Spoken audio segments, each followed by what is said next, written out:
Welcome to this evening's session. Before we go any further, I'd like to begin today's proceedings with a prayer. So I'd like to ask Ms. Lila Valet, our current President-elect, to say a word of prayer on our behalf. Let us just be still for a moment and go to our secret place. Our divine Creator, thank you for bringing us all here safely. Help us to stay focused on our purpose for being here.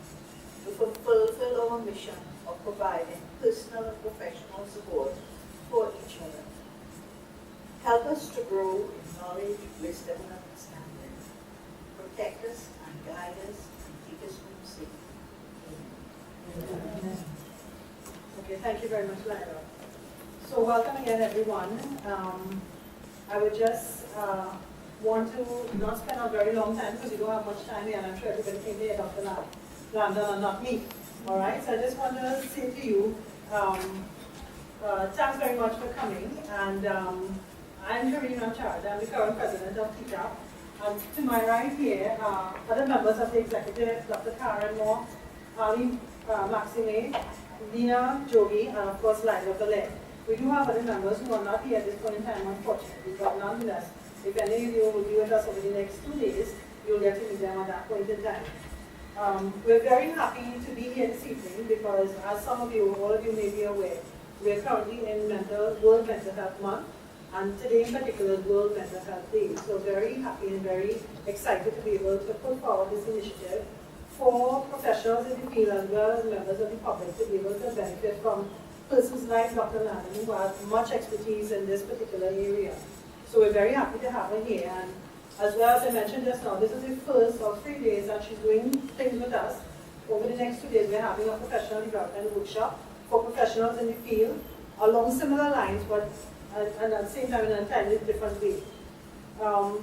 Just some very brief house announcements. If anyone has cell phones with them, if you could please put them on silent mode or switch them off, we'd appreciate that very much. I already announced that there are handouts available here and there's water available as well if anyone would like. All right, you can help, feel free to help yourself to that. Dr. Karen Moore, our current president, past president, sorry. Yes, immediate past president. Forgive my nervousness. She has been very instrumental in helping to make this evening's proceedings a reality. She has known Dr. Landon for quite some time, and I'm actually very pleased to ask her to introduce Dr. Barbara Landon so we can proceed to get today's events. Dr. Everybody here, and thank you all for coming out this evening. Dr. Landon and I have known each other mainly electronically for some time, and she will tell you briefly how we met. We were very excited when we met her to hear about a neuropsychologist in the Caribbean. Neuropsychology is one of the fields of psychology that's very underrepresented in the entire Caribbean region. So we felt very fortunate to meet her, and at that stage started talking about her being able to come to Trinidad and do something for the public, for professionals. She's a clinical psychologist, a neuropsychologist. She is a clinician who's deeply interested in how the brain works and in teaching people about how the brain works. This is a very quickly expanding area of psychology. So we have somebody here who is up to date with what is going on, and we're really happy about that. She is versed in doing neuropsychological assessments, which are very, very in-depth assessments of how the brain works. She can tell you a lot more about that. She's currently teaching at St. George's University in Grenada and has been for the last 6 years. And as a representation of a wide range of interests, she's not only teaching courses herself, but she's also teaching parts of other courses. And she's involved with REACH, an NGO in Grenada, which reaches out to the most vulnerable children in Grenada. And one of the things that you probably hear about today is conscious discipline, which is something that, again, she's teaching with caregivers. So she's doing a wide range of activities, and we're very pleased to have someone with her experience. So I have you over to Dr. Thank you.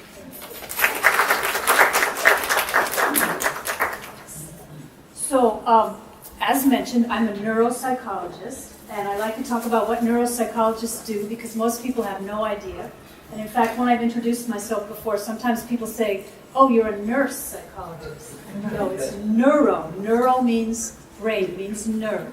So I'm deeply interested, as Dr. Moore said, in the way the brain works, but more importantly, in how it affects our behavior. Because the bottom line is, how do we behave? How do we act in the world? So it turns out there's a lot of things that we know about the brain that if we had known it before we acted, before we behaved, we might have behaved differently. So that's what I'm going to talk about, and especially in terms of children and how we shape children's brains. So that's my passion, and that's what I go around doing a lot. So I have some goals here for the evening. Can everybody see that? This typeface is a little bit narrow, and I didn't know. If not, we could turn off the lights. But first of all, I want to talk about what neurodevelopment is. That means the development of the nervous system, what stress does to neurodevelopment, talk about why children misbehave in terms of their brains, and then we're going to learn 4 brain smart principles. I'll also talk a little bit about an emerging field called emotional intelligence, which for the psychologists among us is a pretty common phrase, but it turns out that emotional intelligence is something rather different from what we all think of as intelligence. I've handed out 10 tips for teaching self-regulation. Those are the 10 to-dos on the handouts, and then we'll have some time, hopefully, for questions and discussion. So why would you bother to need to know about your brain? Well, like children, they don't come with an instruction manual, neither does the brain. We all have a brain, everybody has a brain. Our brains are connected to every other part of our body. In fact, they are part of our body.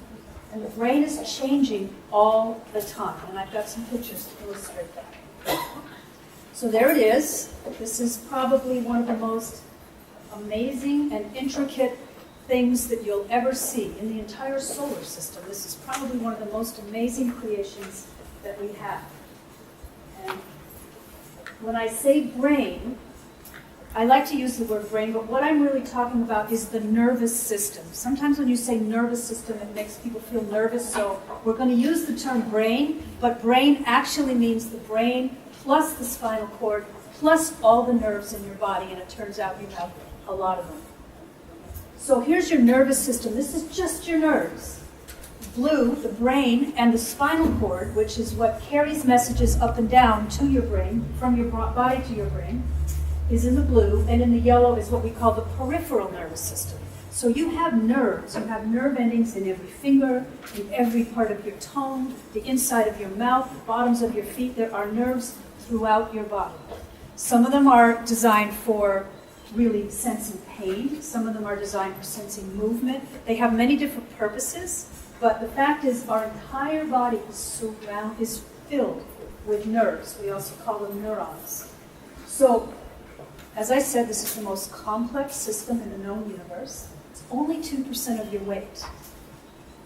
But there are 100 billion neurons, 100 billion individual cells within your brain. And that's just the brain, not the spinal cord. And each one of those is capable of hundreds of thousands of connections to other cells.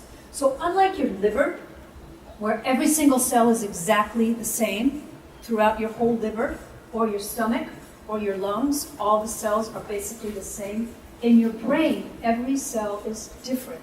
And every cell is based on how it reaches out to the other cells. So it's constantly sending signals.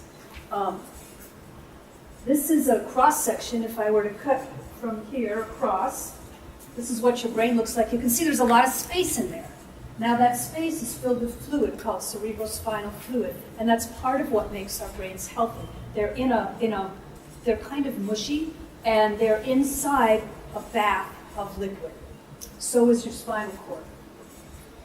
So those are called ventricles there. And you can see there's white and there's gray. You've probably heard of the gray matter in your brain and the white matter in your brain. So it turns out, I've got another picture, but it turns out that the gray matter is the body of the cell, and the white matter is the insulation of the cell. When we're born, we don't have as much of that insulation as we do when we become adults. So that's called myelin. And myelinating that brain is part of the process of growing up to be an adult and learning the skills that you need to be an adult. The problem is that it really takes an enriched environment to fully myelinate the brain. I'll tell you what I mean in a minute. So this is a sagittal slice. This is as if we cut it this way, so you can really see what those ventricles, those reservoirs inside the brain look like. So if somebody says you have a hole in your head, you can actually say, well, yeah, I do. It's filled with fluid. There's a lake in there. And that turns out to be really important. But you can see there's white and there's gray. The gray is the cell bodies, and they're packed really densely, closely together. And the white is the insulation.